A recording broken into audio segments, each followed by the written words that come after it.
everybody, welcome back to Healthy Foodie Girl, or if it's your first time here, welcome. I'm Shawna, Healthy Foodie Girl. And I'm Ella, Healthy Foodie Girl Mini. And on this channel, we have easy, healthy, and delicious recipes just for you. Today, I'm super excited because we have another chocolate recipe, and chocolate is my absolute favorite. And today, we're going to show you how to make an easy, delicious homemade chocolate bar. And we're going to put some of my mom's favorite ingredients, which are... Yes, this is my favorite homemade chocolate bar that we've come up with yet. And I'm so excited to share this with you. We've used raw almonds and some dried cherries. You can use whatever you like, but actually, I would definitely try this one because it's so good. But the best part is we are going to show you how to make delicious homemade chocolate that you're never going to want to buy another chocolate bar again. It's that easy, it's that delicious, and it's really special when you're done. So we want to share this with you and we cannot wait for you to try it. Let's get into this video, but first make sure to subscribe down below if you haven't already, and hit the dinger so you get notifications when our next video comes out because we don't want you to miss a thing. Now let's get into this video. This is my ultimate chocolate bar with dried cherries and raw almonds. Let's get into this. First, you're going to use a ½ ounce of dried cherries. It's going to be approximately 11 to 13 cherries. Now, I know that doesn't sound like a lot, but the trick here is maximizing the flavor without having to use a lot of the cherries and the almonds. So what we're going to do is we are going to dice these cherries up into tiny pieces. What that does is that puts maximum flavor in every bite of that chocolate without having too big of chunks. The next thing we're going to do is raw almonds. We're going to take the almonds and we're going to chop them. The same applies here. We have a ½ ounce of raw almonds, which is about 14 to 15 almonds. We're going to chop them. Some are going to be chunkier and some are going to be finer, but the trick is to maximize the flavor throughout the chocolate bar without having to use a ton of almonds. So today we have Trader Joe's dark chocolate bar, or there's Ghirardelli melting wafers in dark chocolate.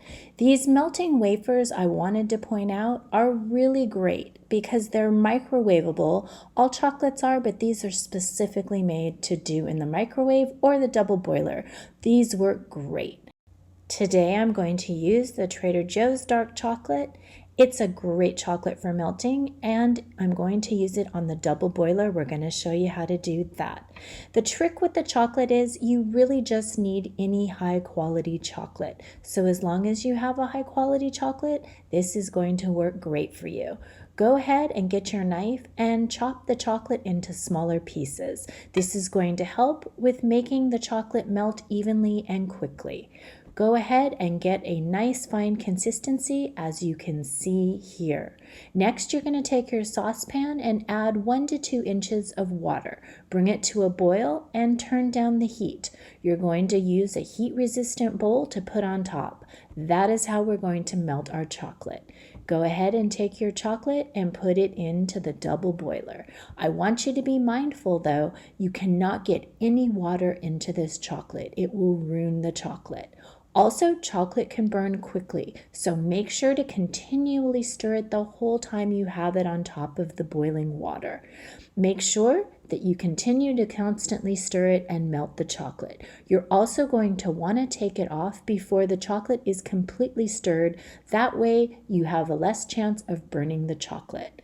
If you keep it on the double boiler the whole time, it might burn the chocolate. So once it gets to this point where it's almost all melted, but you have a few chunks left, go ahead and take it off the double boiler, put it on a towel to absorb any of the water from underneath, and continue to stir until it's all melted. Now I'm taking my chopped cherries and I'm trying to distribute them evenly throughout the chocolate.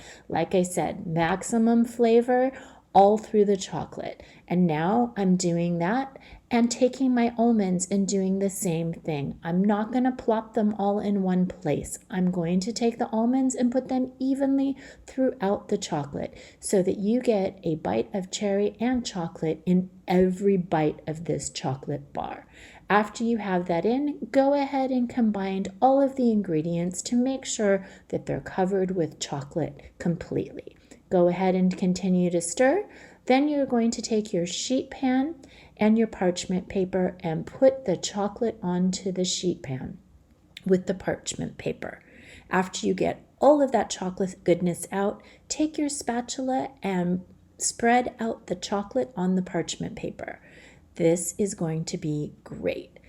After your chocolate's on the paper, I love to add these finishing salts by Jacobsen. It adds just another layer of deliciousness to my chocolate that I don't want to miss. So if you like salt, this is a great thing to do while the chocolate is still warm and not hardened. So I'm going to go ahead and take those and put them on my chocolate. Now it's been about an hour. My chocolate is fully dried and done. I'm going to go ahead and put it on my cutting board and cut it into 8 pieces. Each one of these pieces is 50 calories and so delicious. It's the ultimate treat. Look how great this is. I know you're going to love this amazing treat. Also, make sure to check out our delicious and easy chocolate-covered strawberries. These are so delicious, and you can even drizzle some white chocolate on top. And don't forget to try our Parmesan cheese crisps. We show you 3 ways to make them. They are so delicious, packed with flavor, and super crunchy.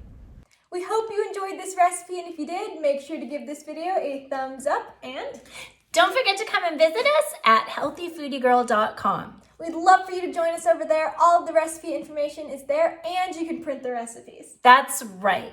As well as we have a weekly email, so don't forget to sign up for that, and you will have delicious recipes in your inbox every week. If you make this recipe or any of our other delicious recipes, make sure to tag us on Instagram at www.healthyfoodiegirl, or you can use the hashtag healthyfoodiegirl on Instagram. We would love to see your creations that you've made using our recipes. It makes us super excited when we see that you're enjoying them.